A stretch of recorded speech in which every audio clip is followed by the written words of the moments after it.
What's up, everybody? Welcome to Kinda Funny Reacts to the road to PS5. It, of course, is the Mark Cerny presentation, the system architect of the PlayStation 5, and, of course, the godfather of NAC, bringing us all the NAC 3, baby, let's go. It will not be NAC 3 today. There will be no NAC 3 today. 8K over my NAC. dead body. Oh, 8K NAC. I can't wait. Ladies and gentlemen, I'm Greg Miller, one of your hosts for the day. Over there is Blessing Adeoye Jr. Yo, what's up? And, of course, the man in the bomber jacket, Tim Gettys. It's not a bomber jacket. That's just what I call you. General? That's what I just call you. This is the throwback, Greg.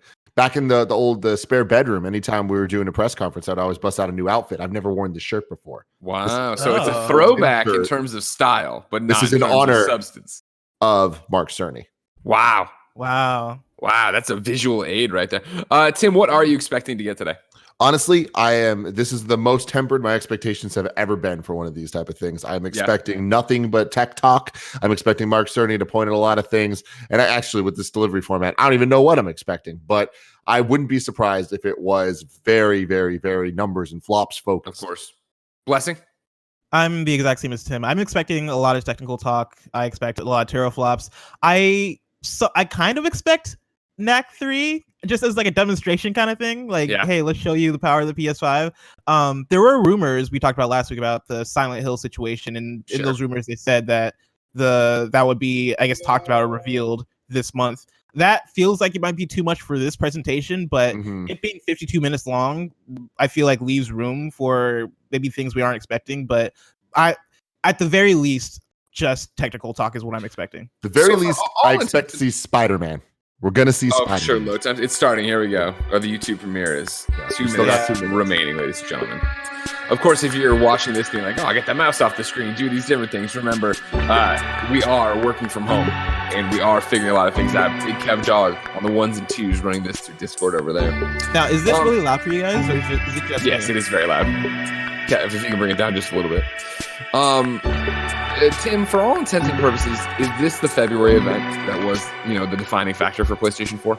Here's my thing. I think it's definitely going to be part of that event, right? Like Mark Cerny did spend a very, very, very large amount of that event going over the technical stuff. Yeah. Kev, if you could make it a little quieter, that'd be fantastic. Thank you. I think that it's going to replace that stuff. But again, I don't expect this to be the giant reveal of here's the games, but it could be, man. The road to PS5. That's a good name. My thing is, with this rumor going around that this is 52 minutes long, like that would be what the PlayStation 4 presentation that February was. Granted, I think that was 2 hours, but if you're in a different world of digital distribution, of course, this YouTube premiere is something very different for PlayStation. If you're going that long, I feel like it's got to be that. And again, if you remember, that means you don't see the box, you don't get real games for the most part. It is about pixels and droppage and all these other technical terms and things that are going on. This gen, I think it needs to be a little bit different. I want to hear them catch up to what Xbox has told us about backwards compatibility, about forwards compatibility, about all that type of stuff. So that's what I'm hoping to hear. Okay. Yeah, I hope so too.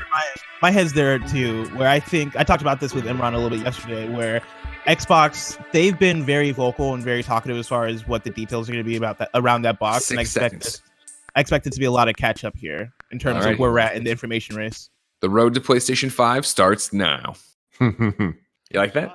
I do. Unfortunately, we had to cancel the talk that we had planned for GDC. But we do have some super exciting news about PS5. And who better to bring that to you than the one and only Mark Cerny. Without further ado, over to you, Mark. Thank you, Jim. There will be lots of chances later on this year to look at the PlayStation 5 games. Today, I want to talk a bit about our goals for the PlayStation 5 hardware and how they influenced the development of the console.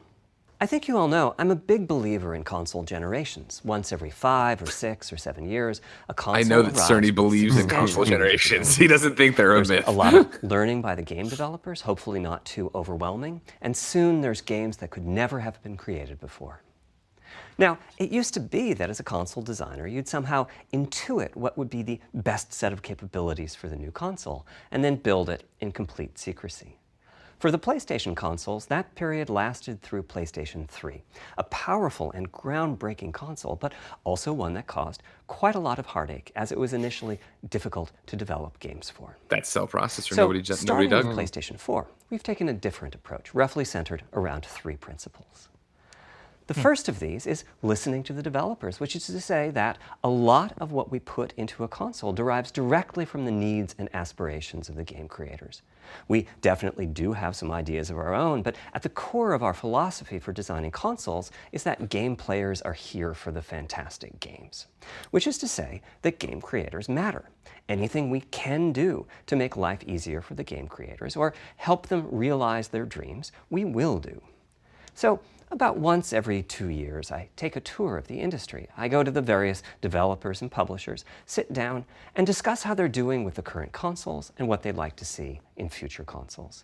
This requires weeks on the road, as reaching the bulk of the game creators involves talking to well over 100 people at something like 24 publishers and developers.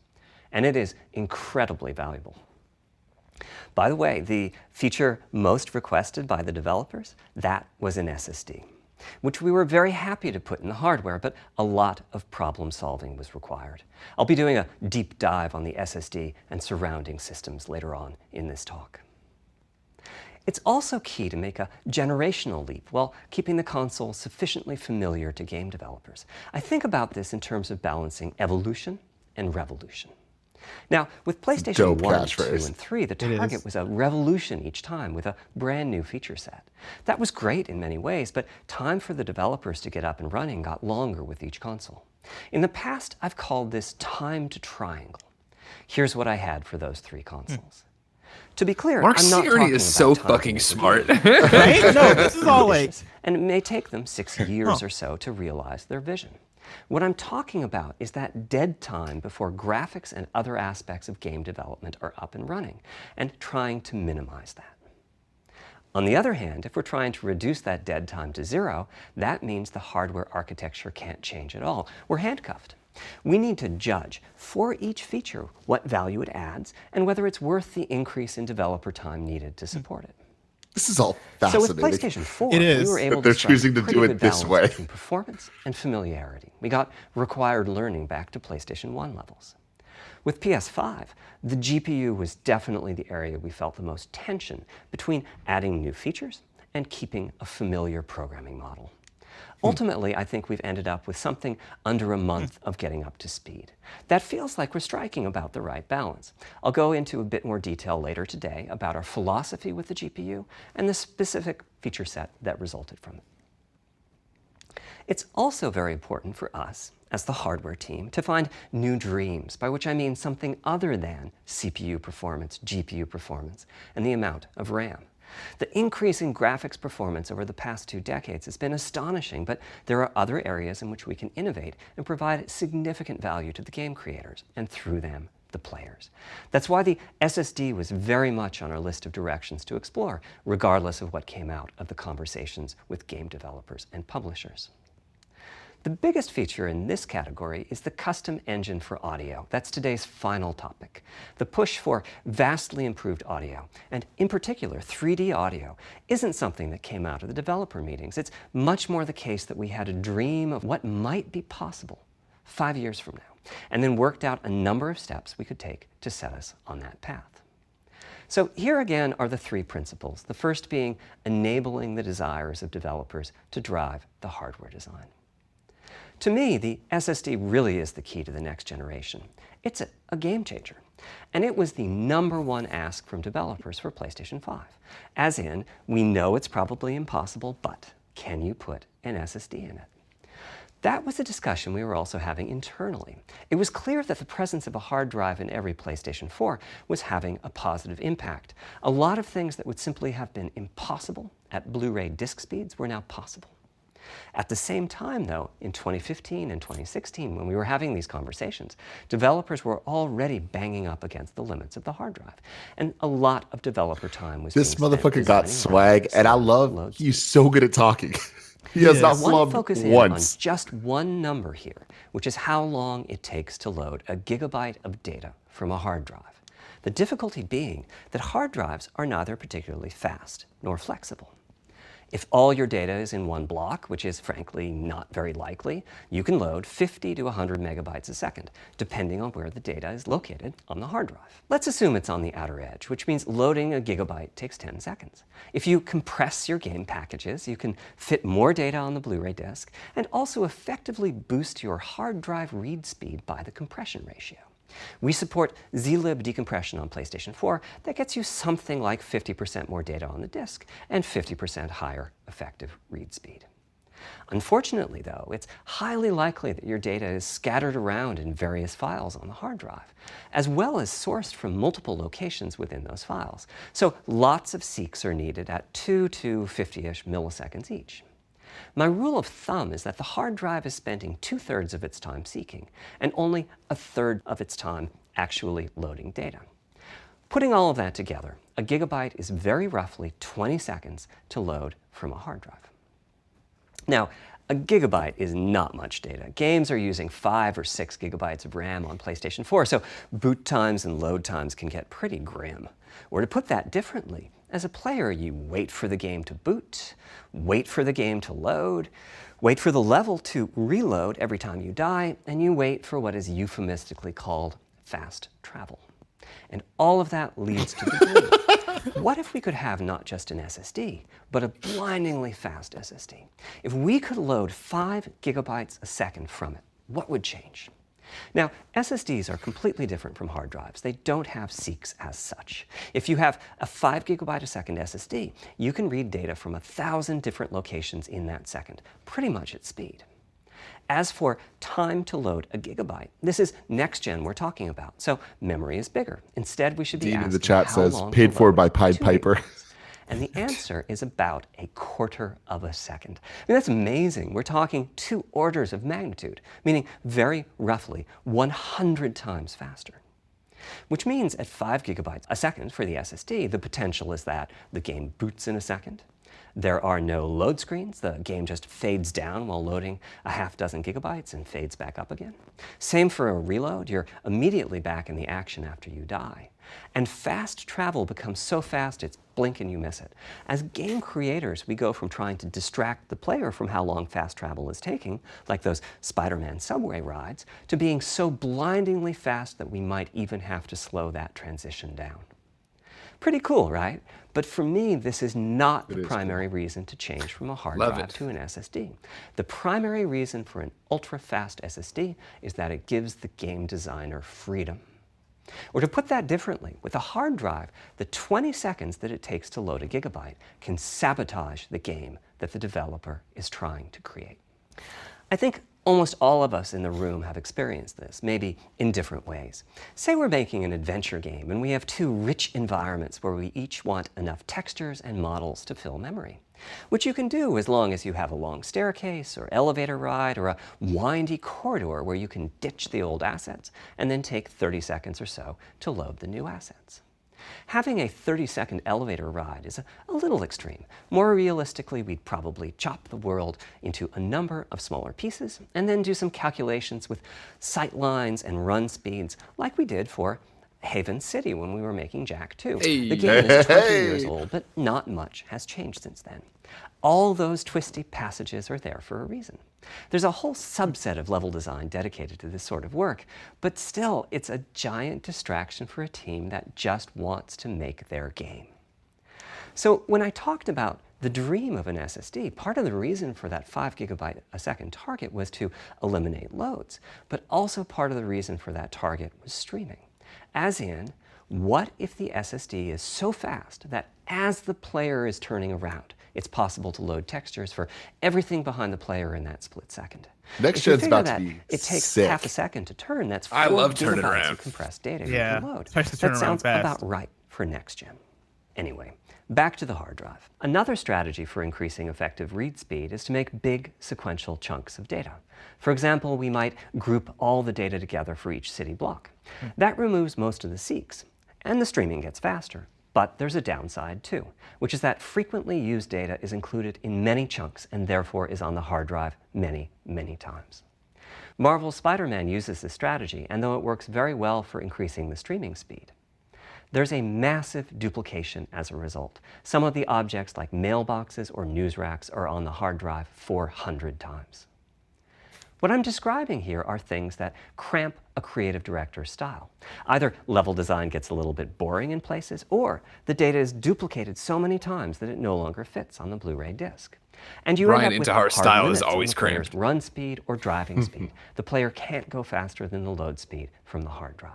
This is so dry, but And so finally, cool. I'm sure many of you have noticed that after a Yes. patch download, the PlayStation 4 will sometimes take a long time to install the patch.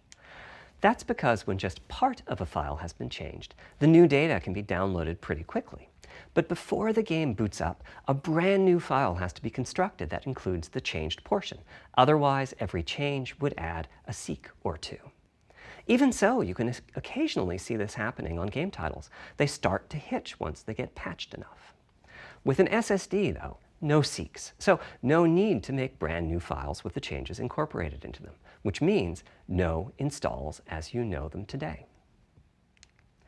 There's yet one more benefit, which is that system memory can be used much more efficiently.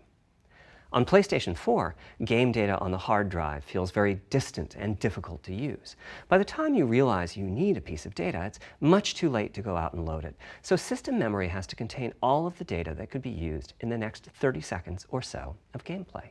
That means a lot of the 8 gigabytes of system memory is idle. It's just waiting there to be potentially used. On PlayStation 5, though, the SSD is very close to being like more RAM. Typically, it's fast enough that when you realize you need a piece of data, you can just load it from the SSD and use it. There's no need to have lots of data parked in system memory waiting to potentially be used.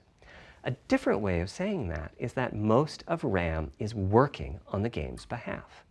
This is one of the reasons that 16 gigabytes of GDDR6 feels right for PlayStation 5. The presence of the SSD reduces the need for a massive intergenerational increase in size. So back to the dream of the SSD. Here's the set of targets. Boot the game in a second. No load screens. Design freedom, meaning no twisty passages or long corridors. More game on the disk and more game on the SSD. And finally, those patch installs go away. The reality, though, is that the SSD is just one piece of the puzzle. There's a lot of places where bottlenecks can occur in between the SSD and the game code that uses the data. You can see this on PlayStation 4. If I use an SSD with 10 times the speed of a standard hard drive, I probably see only double the loading speed, if that. For PlayStation 5, our goal was not just that the SSD itself be 100 times faster. It was that game loads and streaming would be 100 times faster. So every single potential bottleneck needed to be addressed. And there are a lot of them. Let's look at check-in and what happens when its overhead gets 100 times larger. Conceptually, check-in is a pretty simple process. Data is loaded into system memory from the hard drive or SSD. It's examined, a few values are tweaked to check it in, and then it's moved to its final location. At the SSD speeds we're talking about, that last part, moving the data, meaning copying it from one location to another, takes roughly an entire next-gen CPU core. And that's just the tip of the iceberg. If all the overheads get 100 times larger, that will cripple the frame rate as soon as the player moves, and that massive stream of data starts coming off the SSD. So to solve all of that, we built a lot of custom hardware, namely a custom flash controller and a number of custom units in our main chip. The flash controller in the SSD was designed for smooth and bottleneck-free operation, but also with games in mind. For example, there are 6 levels of priority when reading from the SSD.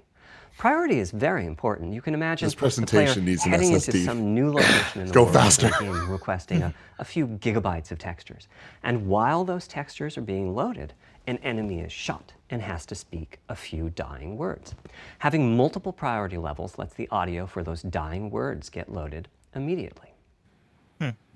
On one side, that flash controller connects to the actual flash dies that supply the storage. To reach our bandwidth target of 5 gigabytes a second, we ended up with a 12-channel interface. 8 channels wouldn't be enough. The resulting bandwidth we achieved is actually 5.5 gigabytes a second. With a 12-channel interface, the most natural size that emerges for an SSD is 825 gigabytes.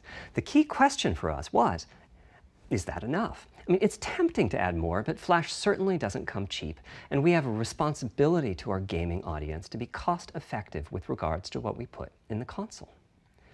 Ultimately, we resolved this question by looking at the play patterns of a broad range of gamers. We examined the specific games that they were playing over the course of a weekend or a week or a month, and whether that set of games would fit properly on the SSD. We were able to establish that the friction caused by reinstalls or redownloads would be quite low, and so we locked in on that 825 gigabyte size, while also preparing multiple strategies so that those who want more storage can add it. I'll go through the details in a moment. Back to the Flash controller. On the other side, it connects to our main custom chip via 4 lanes of Gen 4 PCIe. And that was like the most inside relevant thing main you custom said to chip is a actual pretty consumers. hefty unit dedicated to I/O. The 825? Before we Yeah. talk about what that does, let's talk compression for a moment. PlayStation 4 used zlib as its compression format. We decided to use it again on PlayStation 5, but on my 2017 tour of developers, I learned about a new format called Kraken from Rad Game Tools. It's like zlib's smarter cousin. Simple, similar types of algorithms, but about 10% better compression, which is pretty big. That means 10% more game on the UHD Blu-ray disc or on the SSD. Kraken had only been out for a year, but it was already becoming a de facto industry standard. Half of the teams I talked to were either using it or getting ready to evaluate it. So we hustled and built a custom decompressor into the I/O unit, one capable of handling over 5 gigabytes of Kraken format. This really is some Pied Piper shit with the compression. After decompression, that typically becomes 8 or 9 gigabytes. But the unit itself is capable of outputting as much as 22 gigabytes a second if the data happen to compress particularly well. By the way, in terms of performance, that custom decompressor equates to 9 of our Zen 2 cores. That's what it would take to decompress the Kraken stream with a conventional CPU. There's a lot more in the custom I/O unit, including a dedicated DMA controller. The game can direct exactly where it wants to send the data coming off of the SSD. This equates to another Zen 2 core or 2 in terms of its copy performance.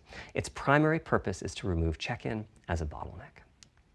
There's 2 dedicated I/O coprocessors and a large RAM pool. These aren't Zen 2 cores. They're there principally to direct the variety of custom hardware around them.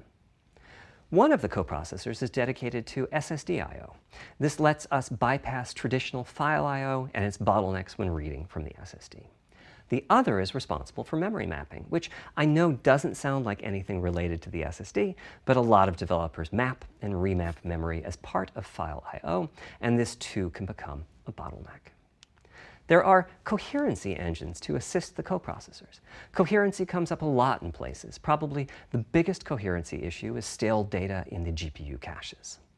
Flushing all of the GPU caches whenever the SSD is read is an unattractive option. It could really hurt the GPU performance. So we've implemented a gentler way of doing things, where the coherency engines inform the GPU of the overwritten address ranges, and custom scrubbers in several dozen GPU caches do pinpoint evictions of just those address ranges. The best thing is, as a game developer, Think about how the removing audience the at SSD, you GDC don't would need be to know fucking any of flipping this. out right now. Oh, All these yeah. developers, like, oh my god!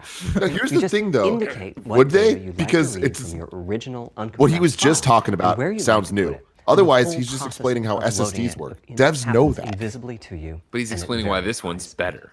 Because Back it's to the theirs. dream. Thanks to all of that surrounding That's the hardware, our recent stuff, 5.5 but, like, gigabytes a second really should 22 translate minutes into in. something like 100 times. I mean, I think faster this is I/O just what it's than gonna be. PS4, and No, I allow get the that. dream of I just don't know who no this is touchscreen for. and super fast Oh, Developers to aren't become like a reality. developers should know this, Having or said else that, why are they expandability developing of our things? SSD is going Yeah. to be quite important. Flash is costly, and you may very well want to add storage to whatever we put in the console. Now, the kind of storage you need depends on how you're going to use it. If you have an extensive PlayStation 4 library and you'd like to take advantage of backwards compatibility to play those games on PlayStation 5, then a large external hard drive is ideal. You can leave your games on the hard drive and play them directly from there, thus saving the pricier SSD storage for your PlayStation 5 titles, or you can copy your active PlayStation 4 titles to the SSD.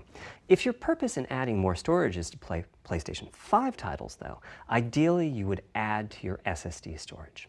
we will be supporting certain M2 SSDs. These are internal drives that you can get on the open market and install in a bay in the PlayStation 5. As for which ones we support and when, I'll get to that in a moment. They connect through the custom I/O unit just like our SSD does, so they can take full advantage of the decompression, I/O coprocessors, and all the other features I was talking about. Here's the catch. So not proprietary like that PlayStation or commercial Xbox. drive has to be at least as fast as ours. Games that rely on the speed of our SSD need to work flawlessly with any M2 drive. When I gave the Wired interview last year, I said that the PlayStation 5 SSD was faster than anything available on PC. At the time, commercial M2 drives used PCIe 3.0, and 4 lanes of that cap out at 3.5 gigabytes a second. In other words, no PCIe 3.0 drive can hit the required spec. M2 drives with PCIe 4.0 are now out in the market. We're getting samples and seeing 4 or 5 gigabytes a second from them. By year's end, I expect there will be drives that saturate 4.0 and support 7 gigabytes a second. Having said that, we are comparing apples and oranges though, because that commercial M2 drive will have its own architecture, its own flash controller, and so on. For example, the NVMe specification lays out a priority scheme for requests that the M2 drives can use. And that scheme is pretty nice, but it only has 2 true priority levels. Our drive supports 6. We can hook up a drive with only 2 priority levels, definitely, but our custom I/O unit has to arbitrate the extra priorities rather than the M2 drive's flash controller. And so the M2 drive needs a little extra speed to take care of issues arising from the different approach. That commercial drive also needs to physically fit inside of the bay we created in PlayStation 5 for M2 drives. Unlike internal hard drives, there's So is it about to be unfortunately proprietary? no standard for the height of an M2 drive. And some M2 drives have giant heat sinks. In fact, some of them even have their own fans. Right now, we're getting M2 drive samples and benchmarking them in various ways. When games hit beta as they get ready for the PlayStation 5 launch at year-end, we'll also be doing some compatibility testing to make sure that the architecture of particular M2 drives isn't too foreign for the games to handle. Once we've done that compatibility testing, we should be able to start letting you know which drives will physically fit and which drive samples have benchmarked appropriately high in our testing. It would be great if that happened by launch, but it's likely to be a bit past it. So please hold off on getting that M2 drive until you hear from us. Okay, back to our principles. They definitely are Balancing just going to put out the one with the evolution and revolution PlayStation logo was the on it. second theme. This was definitely a recurring theme with the GPU. We need new GPU features and capabilities. If we only have more performance, it's not really a new generation of console. Of course, many of these capabilities result in more performance. That's part of why a PlayStation 5 teraflop is more powerful than a PlayStation 4 teraflop. But we aren't just looking for the performance. We also need the ability to do something with the GPU that could not have been done before. And we need higher performance per watt. Every time we double the performance of some GPU component, we don't want to find out we've doubled the power consumed and the heat produced. But at the same time, we have to make sure the GPU can run PS4 games, and we have to ensure that the architecture is easy for the developers to adopt. Now, backwards compatibility was handled masterfully by AMD. They treated it as a key need throughout the design process. As our solution to adding new features without blindsiding developers, we made sure that if there were new significant features, it would be optional to use them. The GPU supports ray tracing, but you don't have to use ray tracing to make your game. The GPU supports primitive shaders, but you can release your first game on PlayStation 5 without making any use of them. Before I get into the capabilities of the GPU, I'd like to make clear 2 points that can be quite confusing. First, we have a custom AMD GPU based on their RDNA 2 technology. What does that mean? AMD is continuously improving and revising their tech. For RDNA 2, their goals were, roughly speaking, to reduce power consumption by re-architecting the GPU to put data close to where it's needed, to optimize the GPU for performance, and to add a new, more advanced feature set. But that feature set is malleable, which is to say that we have our own needs for PlayStation, and that can factor into what the AMD roadmap becomes. So collaboration is born. If we bring concepts to AMD that are felt to be widely useful, then they can be adopted into RDNA 2 and used broadly, including in PC GPUs. If the ideas are sufficiently specific to what we're trying to accomplish, like the GPU cache scrubbers I was talking about, then they end up being just for us. If you see a similar discrete GPU available as a PC card at roughly the same time as we release our console, that means our collaboration with AMD succeeded in producing technology useful in both worlds. It doesn't mean that we as Sony simply incorporated the PC part into our console. This continuous improvement in AMD technology means it's dangerous to rely on teraflops as an absolute indicator of performance, and CU count should be avoided as well. In the case of CPUs, we all understand this. The PlayStation 4 and PlayStation 5 each have 8 CPUs, but we never think that meant the capabilities and performance are equal. It's the same for CUs. For one thing, they've been getting much larger over time. Adding new features means adding lots of transistors. In fact, the transistor count for the PlayStation 5 CU is 62% larger than the transistor count for a PlayStation 4 CU. Captain Cooch says, more importantly, will it still sound like a jet plane in my living room? Backwards compatible with PlayStation 4. After 1 week of use guaranteed. One way you can achieve backwards compatibility is to put the previous console's chipset in the new console, like we did with some PlayStation 3s. But that's, of course, extremely expensive. A better way is to incorporate any differences in the previous console's logic into the new console's custom chips, meaning that even as the technology evolves, the logic and feature set you were waiting for a blast, right? We're so close, guys. Is still available in backwards compatibility modes. One advantage of this strategy is that once backwards compatibility is in the console, it's in. It's not as if a cost down will remove backwards compatibility like it did. Come on, motherfuckers, what the hell? Achieving this unification of functionality took years of efforts by AMD, as any roadmap advancement creates a potential divergence in logic.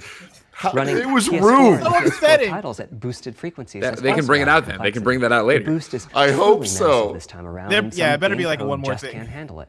No, I don't mean here. I mean at the event. This is good. This is what it is, guys. It's going to be this. Excellent. I understand, but then why does the graphic have room on it? Fill the PlayStation. Because then at the fucking event, when they fucking really reveal all this shit in the games, they go, they won't do that either. That's not going to happen. Let your dreams die, Blessing. With regards to new features, as I said, our strategy was to try to break new ground, but at the same time not to require use of the new GPU capabilities. For more than a decade, GPUs have imposed a restriction on game engines. Software handles vertex processing, but for the most part, dedicated hardware is responsible for the triangles and other geometry that the vertices form. That means it's not possible to do even basic optimizations, such as aborting processing of a vertex if all geometry that uses it is off-screen. PlayStation 5 has a new unit called the Geometry Engine, which brings handling of triangles and other primitives under full programmatic control. As a game developer, you're free to ignore its existence and use the PlayStation 5 GPU as if it were no more capable than the PS4 GPU, or you can use this new intelligence in various ways. Simple usage could be performance optimization, such as removing backfaced or off-screen vertices and triangles. More complex usage involves something called primitive shaders, which allow the game to synthesize geometry on the fly as it's being rendered. It's a brand new capability. Using primitive shaders on PlayStation 5 will allow for a broad variety of techniques, including smoothly varying level of detail, addition of procedural detail to close-up objects, and improvements to particle effects and other visual special effects. Another major new feature of our custom RDNA 2-based GPU is ray tracing, using the same strategy as AMD's upcoming PC GPUs. The CUs contain a new specialized unit called the Intersection Engine, which can calculate the intersection of rays with boxes and triangles. To use the Intersection Engine, first you build what is called an acceleration structure. It's data in RAM that contains all of your geometry. There's a specific set of formats you can use. They're variations on the same BVH concept. Then, in your shader program, you use a new instruction that asks the intersection engine to check a ray against the BVH. While the intersection engine is processing the requested ray triangle or ray box intersections, the shaders are free to do other work. Having said that, the ray tracing instruction is pretty memory intensive, so it's a good mix with logic-heavy code. There's of course no need to use ray tracing. PS4 graphics engines will run just fine on PlayStation 5, but it presents an opportunity for those interested. I'm thinking it'll take less than 1 million rays a second to have a big impact on audio. That should be enough for audio occlusion and some reverb calculations. With a bit more of the GPU invested in ray tracing, it should be possible to do some very nice global illumination. Having said that, adding ray-traced shadows and reflections to a traditional graphics engine could easily take hundreds of millions of rays a second, and full ray tracing could take billions. How far can we go? I'm starting to get quite bullish. I've already seen a PlayStation 5 title that's successfully using ray tracing-based reflections in complex animated scenes. Shut up! Don't even. Don't. If you say it too many times, it'll actually happen. The GPU involved size and frequency. How big do we make the GPU, and what frequency do we run it at? This is a balancing act. The chip has a cost, and there's a cost for whatever we use to supply that chip with power and to cool it. In general, I like running the GPU at higher frequency. Let me show you why. Here's 2 possible configurations for a GPU roughly of the level of the PlayStation 4 Pro. This is a thought experiment. Don't take these configurations too seriously. If you just calculate teraflops, you get the same number. But actually, the performance is noticeably different because teraflops is defined as the computational capability of the vector ALU. That's just one part of the GPU. There are a lot of other units. And those other units all run faster when the GPU frequency is higher. At 33% higher frequency, rasterization goes 33% faster. Processing the command buffer goes that much faster. The L2 and other caches have that much higher bandwidth, and so on. About the only downside is that system memory is 33% further away in terms of cycles. But the large number of benefits more than counterbalance that. As a friend of mine says, a rising tide lifts all boats. I say that. Also, it's am I the friend? I'm not going to say. Just going to say, I say that could be me. It is to fully use 48 CUs. When triangles are small, it's much harder to fill all those CUs with useful work. So there's a lot to be said for faster, assuming you can handle the resulting power and heat issues, which frankly, we haven't always done the best job at. Part of the reason for that is, historically, our process for setting CPU and GPU frequencies has relied on some heavy-duty guesswork with regards to how much electrical power games will consume and how much heat will be produced as a result inside of the console. Power consumption varies a lot from game to game. When I play God of War on my PS4 Pro, I know the power consumption is high just by the fan noise. Cranking it. But power isn't simply about engine quality. It's about the minutia of what's being displayed and how. It's counterintuitive, but processing dense geometry typically consumes less power than processing simple geometry, which is, I suspect, why Horizon's map screen, with its low triangle count, makes my PS4 Pro heat up so much. Fucking Our process Herman. on previous God damn consoles it. has been to try to guess what the maximum power consumption during the entire console lifetime might be, which is to say, the worst case scene in the worst case game, and prepare a cooling solution that we think will be quiet at that power level. If we get it right, fan noise is minimal. If we get it wrong, the console will be quite loud for the higher power games, and there's even a chance that it might overheat and shut down if we misestimate power too badly. PlayStation 5 is especially challenging because the CPU supports 256-bit native instructions. I'll explain more in the post-show. But it has come to my attention that Portillo has pooped on me, so I'm going to mute myself real quick. Are they? If we plan for major 256-bit instruction usage, we need to set the CPU clock substantially lower or noticeably increase the size. I don't even know where to begin. So, after much discussion, we decided to go with a very different direction on PlayStation 5. We built a GPU with 36 CUs. Mind Jesus. you, RDNA Welcome to 2 Kinda Funny. CUs are large. Each has 62% more transistors than the CUs we were using on PlayStation 4. So if we compare transistor counts, 36 RDNA 2 CUs equates to roughly 58 PlayStation 4 CUs. It is a fairly sizable GPU. Then we went with a variable frequency strategy for PlayStation 5, which is to say we continuously Why run is the that so GPU funny to and me? CPU in boost mode. Oh We man. supply a It's generous the most amount of serious electrical presentation power, ever. and then increase the Greg was frequency like, of GPU and CPU. Hold up, I've been- until they Hold reach on, the I've been capabilities of pooped the silicon on. cooling solution. It's a completely different paradigm.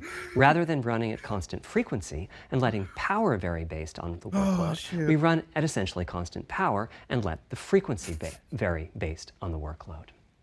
We then tackled the engineering challenge of a cost-effective and high-performance cooling solution designed for that specific power level. In some ways, it becomes a simpler problem because there are no more unknowns. There's no need to guess what power consumption the worst-case game might have. As for the details of the cooling solution, we're saving them for our teardown. I think you'll be quite happy with what the engineering team came up with. Be expensive. Thanks, Mark. So how fast can we run the GPU and CPU with this strategy? The simplest approach would be to look at the actual temperature of the silicon die and throttle the frequency on that basis. But that won't work. It fails to create Did you understand what he just said? PlayStation 5. Talk dirty to me, Mark. It wouldn't do to run a console slower simply because it was in a hot room. So rather than look at the actual temperature of the silicon die, we look at the activities that the GPU and CPU are performing and set the frequencies on that basis, which makes everything deterministic and repeatable. While we're at it, we also use AMD's Smart Shift technology and send any unused power from the CPU to the GPU so it can squeeze out a few more pixels. The benefits of this strategy are quite large. Running a GPU at 2 gigahertz was looking like an unreachable target with the old fixed frequency strategy. With this new paradigm, we're able to run way over that. In fact, we have to cap the GPU frequency at 2.23 gigahertz so that we can guarantee that the on-chip logic operates properly.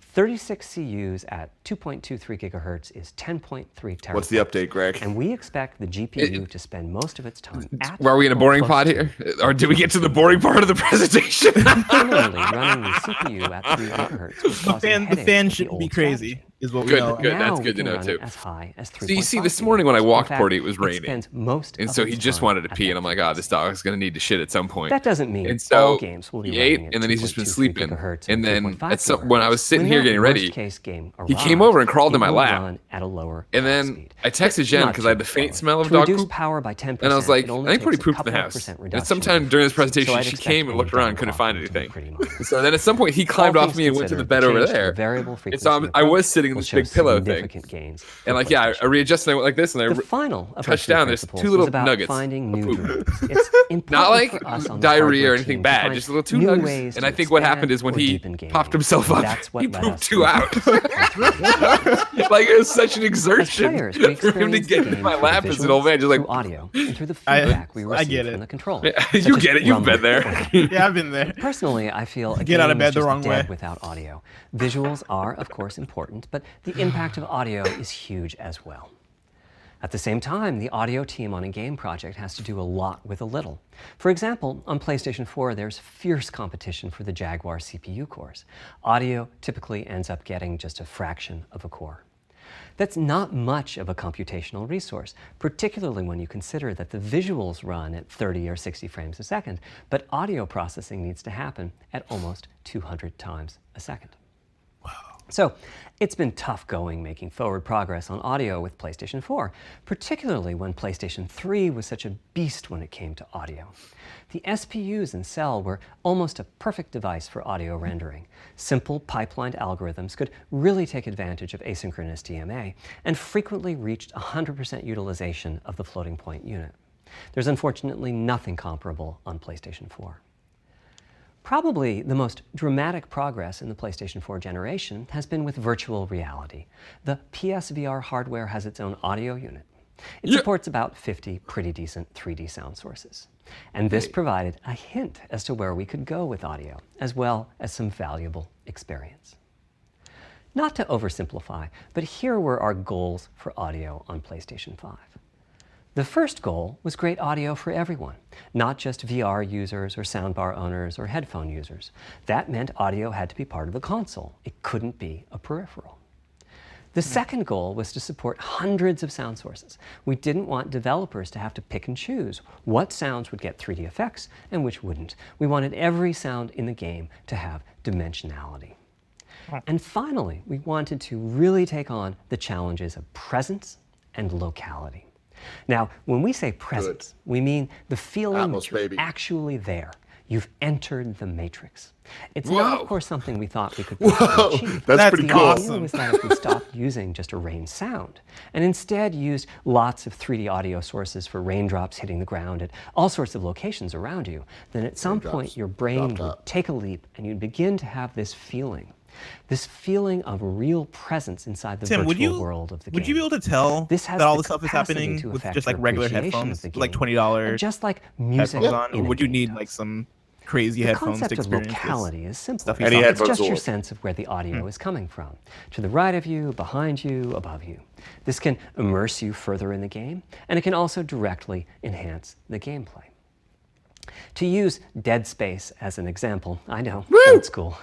You're fighting enemies in fairly dark, spooky locations. Back in the day, if you played the game using the TV speakers, you could tell that there was one last enemy growling and hunting you down, but it was difficult to tell quite where that enemy was. With headphones, you could tell that the enemy was somewhere on the right, which lets you deduce, if you couldn't see it, that it must be somewhere behind and to your right. But with 3D audio with good locality, the idea is you know the enemy is precisely there, and you turn and you take it out. That's really cool. So, how do we know where a sound is coming from in the first place? Well, all those bumps and folds in the ear have a meaning, evolutionarily speaking. Based on what direction the sound is coming He's from, getting so sound waves bounce around inside the ear. There's some constructive and destructive interference. Where do my ears and the come result from? is a change in volume. The phase of the sound also shifts, depending on what path the sound wave took to reach the There's a ear. Dolby Atmos app These on the volume Xbox One changes X and that you can phase shifts are download and different test for the each audio. direction, and It's also really cool. vary I might depending check on that the out. frequency. It's it works still, with you have to any pay for it, right? Head It's like size $10. and head shape also Right? Yeah, I impact the think so, sound. but I think there's a demo that's free.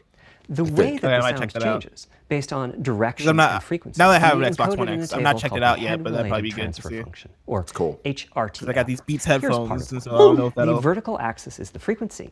The horizontal axis is the direction, front, back, left, right, and the color gives the degree of attenuation of the sound at that frequency.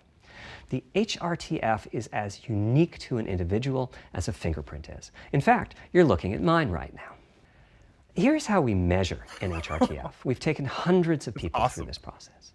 We put a microphone in the subject's left and right ear canals, and then sit the subject down in the middle of an array of 22 speakers. We then play an audio sweep from each speaker as we rotate the subject. In the course of 10 or 20 minutes, we're able to sample the HRTF at over 1,000 locations. Using an HRTF when rendering audio creates unparalleled quality, but it's computationally expensive.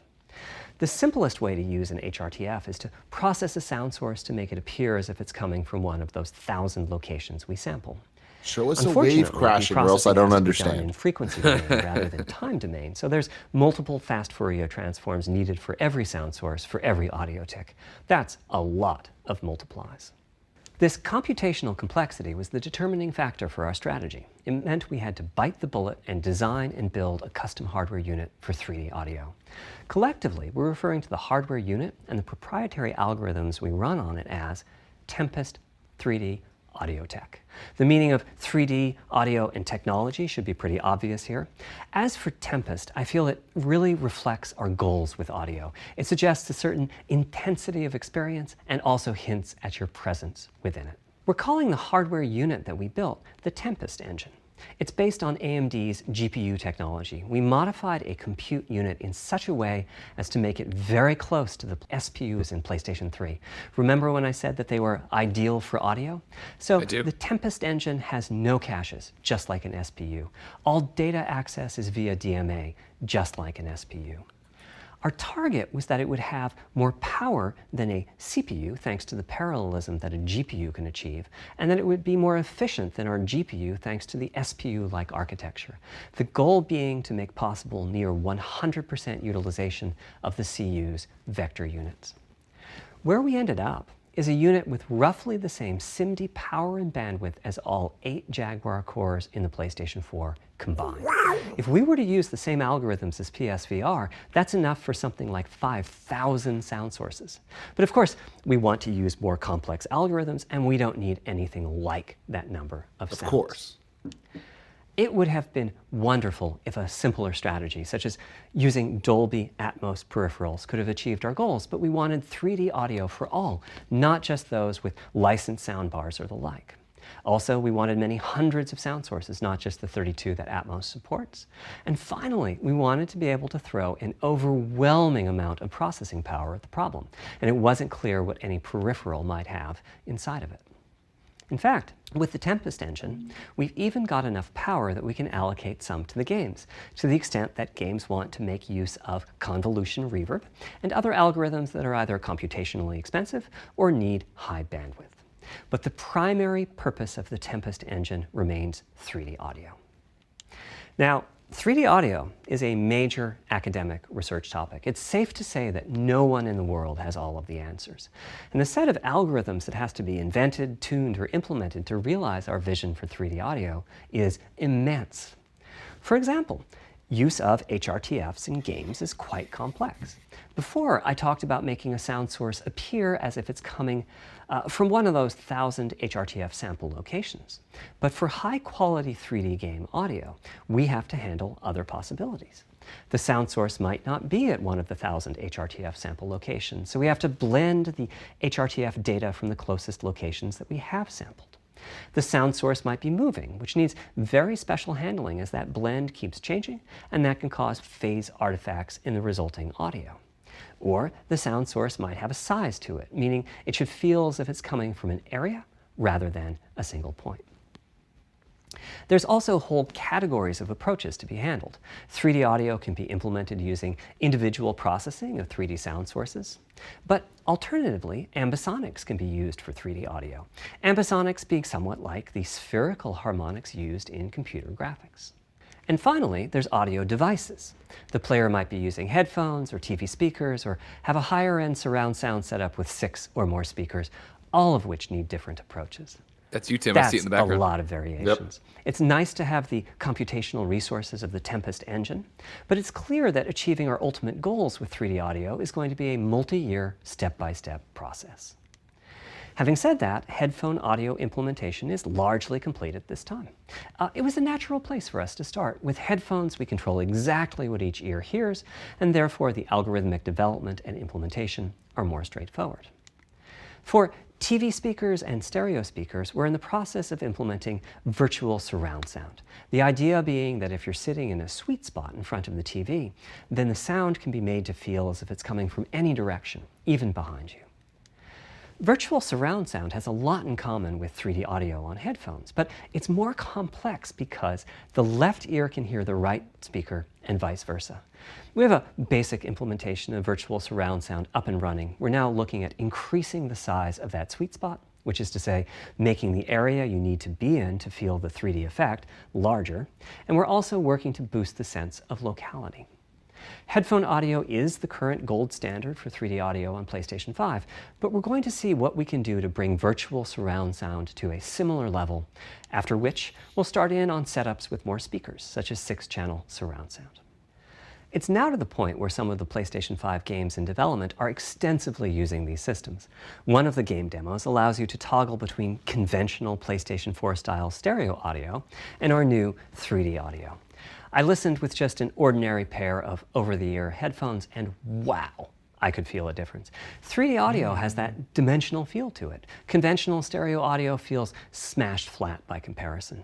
Damn. The improvement is obvious. It's real, man. Naming names out here. Entered the Matrix? Does my brain believe I'm really there? Like I was talking about earlier when I explained our target of presence. Well, the answer is no. But you've probably caught on to what's missing here, namely whose HRTF was being used. It wasn't mine. It was the default HRTF. The audio team analyzed the hundreds that they measured and chose the one This is they going to felt end was the with each of closest us having to fit put a the chip total in. game playing audience. Good, I'll do it. Put a This chip shows a piece of the default HRTF on the left and my HRTF on the right. You can see that the general features are much the same, but the details are quite different. With the default HRTF, as I said, the 3D audio sounds pretty great. When I use my HRTF, though, the audio reaches a higher level of realism, which is to say that when using headphones and my HRTF, I occasionally get fooled and even think a sound is coming from the real world when it's actually coming from the game. A corollary to this is that there are a few people whose HRTFs are sufficiently far from the default HRTF, that's the red dot here, that they can toggle between PS4 style and PS5 style audio and not sense much difference. I've had a few people describe the PlayStation 5's 3D audio as sounding like a bit better stereo audio. Presumably they're the ones at the very edges of this diagram. Which means what HRTF you're using is key. I'd like everyone to be able to experience what I'm experiencing, but obviously it's not possible to measure the HRTF of every PlayStation user. That means HRTF selection and synthesis are going to be big topics going forward as the Tempest technology matures. At PlayStation 5 launch, we'll be offering a choice of 5 HRTFs. There's a simple test where you pick the one that gives you the best locality.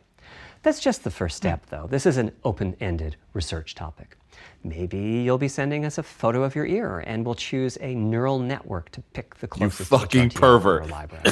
Maybe you'll be sending us a video of your ears and your head, and we'll make a 3D model of them and synthesize the HRTF. Maybe you'll play an audio game to tune your HRTF. We'll be subtly changing it as you play and home in on the HRTF that gives you the highest score, meaning that it matches you the best. This is a journey we'll all be taking together over the next few years. Ultimately, we're committing to enabling everyone to experience that next level of realism. Hopefully, I've been able to illustrate a bit about our design and decision-making process today and why PlayStation 5 has the feature set that it does. Now comes the fun part. We get to see how the development community takes advantage of that feature set. I'm hoping for the completely unexpected. Will it come from audio, ray tracing, the capabilities of the SSD, or something else? I guess we'll find out soon enough. Thank you for your time today. Dang, no neck. Boom.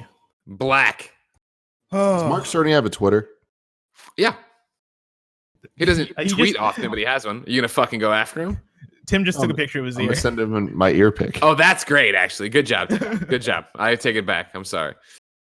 Yeah, it's just Cerny. Dang, he got just Cerny, Yeah. like at Cerny. Yeah. Well, I mean, it's not like that common of a name, is it? He's the only Cerny I've ever met. That's a good point. Are you sure it's just CERNY? I'm positive. I'm looking at it right now. He's verified. Again, he doesn't tweet, though. Like his last tweet was January 26, 2019. Just finished Astrobot Rescue Mission. So much fun. But that's a lot of hours in VR. Now must readjust to the real world. Smiley emoji. Okay, cool. So Hi. that was the thing that happened. I'm not mad at it though. Like I am. I think the main issue with it is that they advertised it. If they just uploaded this video just randomly onto YouTube and then tweeted out as, hey, here's Mark Cerny giving a talk because this is obviously what he was going to do at GDC, I don't think it would have been a problem whatsoever. And I found a lot of what he was talking about to be fascinating, and like it's a good insight into what we can expect from the PS5, like what makes the PS5 next gen in terms of how games are going to be created. When he's talking about level design and how the SSD is going to allow for levels to not have to kind of game the system in order to not show their load times, right? We can probably expect less of like the elevators or The Last of Us, like, you know, like corridors, or Joel giving Ellie a boost so she can get to the next like ledge or whatever. We can probably expect less of that and more game design that is more focused on what makes the games good.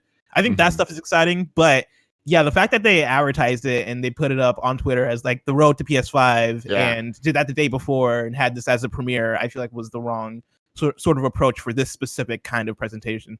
And more than that, it's like, I understand this is a GDC talk. That totally makes sense. But you're right. If they just uploaded it people would look at it as such. This was presented to the public as something that was going to be not streamed, but like put out as an event. And more than that, it's not GDC. So this thing that was supposed to be a talk for developers in a room was now broadcast to a much larger audience. And the thing is, who was the audience for this video, right?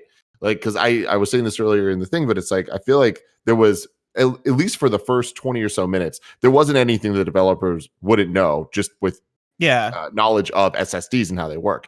As it went on, they started getting into a lot more stuff. But that whole last bit about the audio stuff, it's like, to me, a lot of this stuff just feels like they're playing catch up to what Xbox has been doing, and Xbox has just been doing better. We know all of this stuff from Xbox already, and they presented it in a much more fascinating way.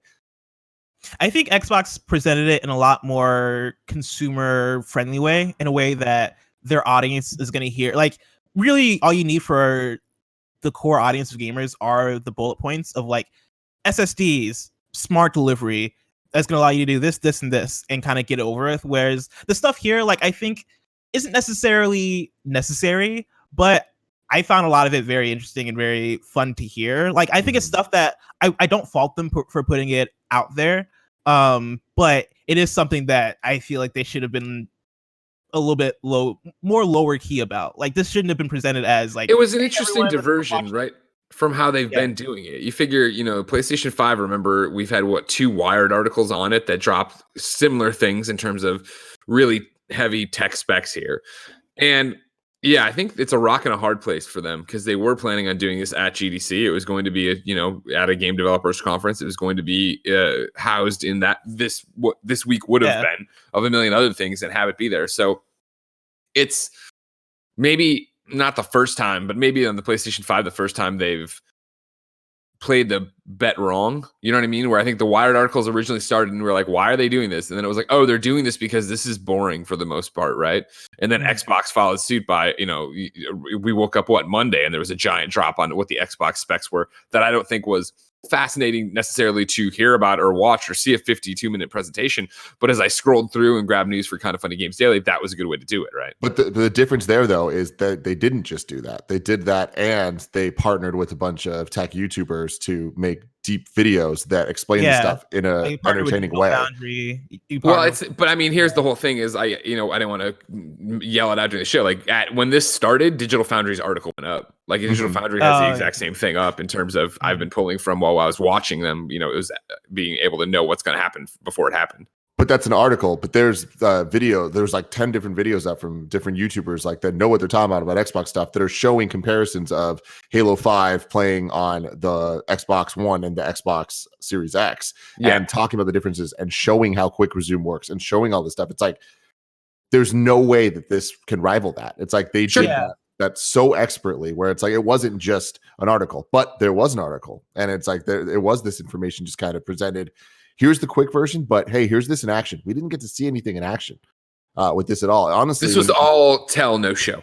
And on top of that, the things they're telling, like, there's not much good news. There's not much like things that are the backwards compatibility stuff. Like, I'm convinced now that we're not going to get PS3, PS2, PS1 backwards compatibility in the same way that you have Xbox Series X being backwards compatible with the whole family of Xbox systems. Like, the way they framed it made it seem like, okay, it's just PS5, PS4 Pro, and PS4, because that's even what the chipset is made. Not everything. PlayStation 5 is backwards compatible with PS4 titles. Quote, top 100 most played.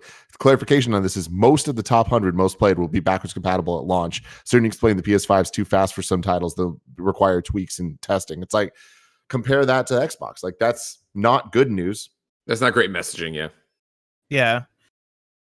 And then even like when you get into a lot of the details, them talking about SSD, them talking about audio, all this stuff. This is all stuff that we know from Xbox already.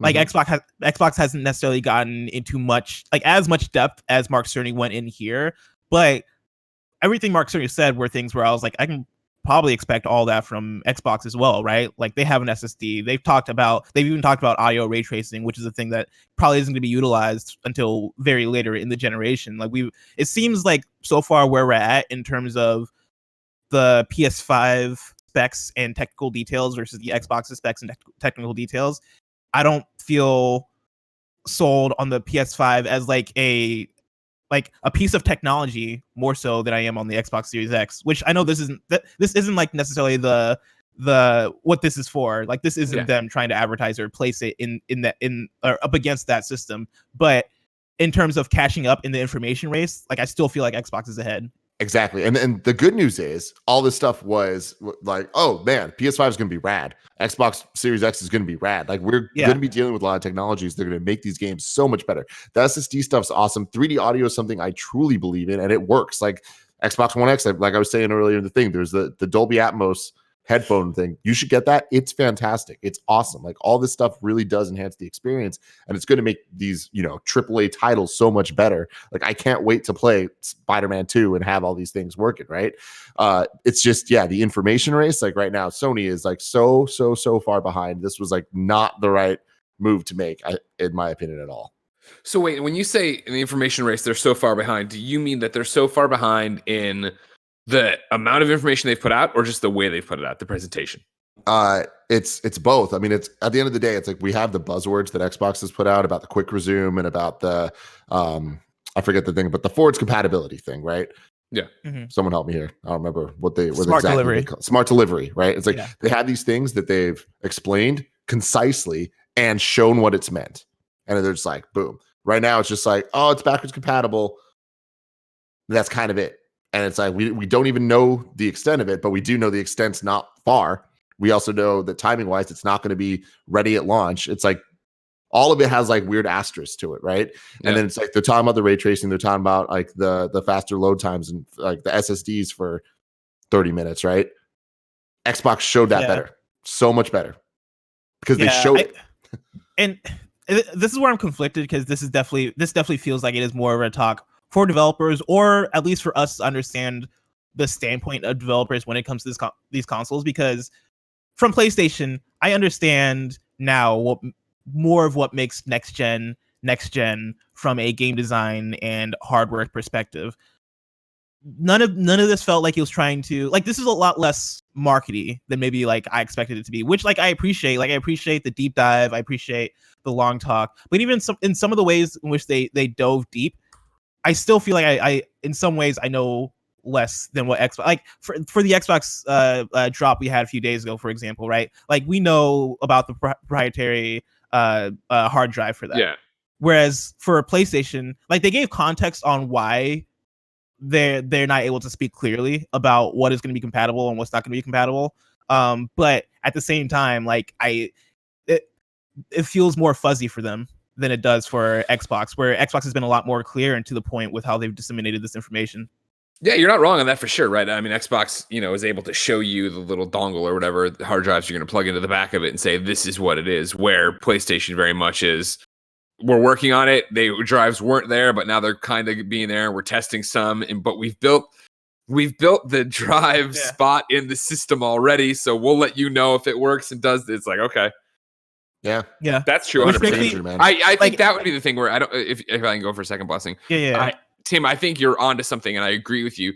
I don't know how much it is that PlayStation has been. I forget how you put it, left behind or whatever. That Xbox was further ahead. It's just that Xbox's messaging has been so good, where I think that even me, a complete moron, can read through the Xbox stuff and understand stuff like the storage and understand what they're saying and why I need to buy it that way. Clearly, I think that's what PlayStation was setting up here today of, like maybe it will, maybe it won't. But clearly, if they've built a drive slot in the drive space, they have an idea of the drive they want you to put in there, and they're going to sell it with the PlayStation logo on it.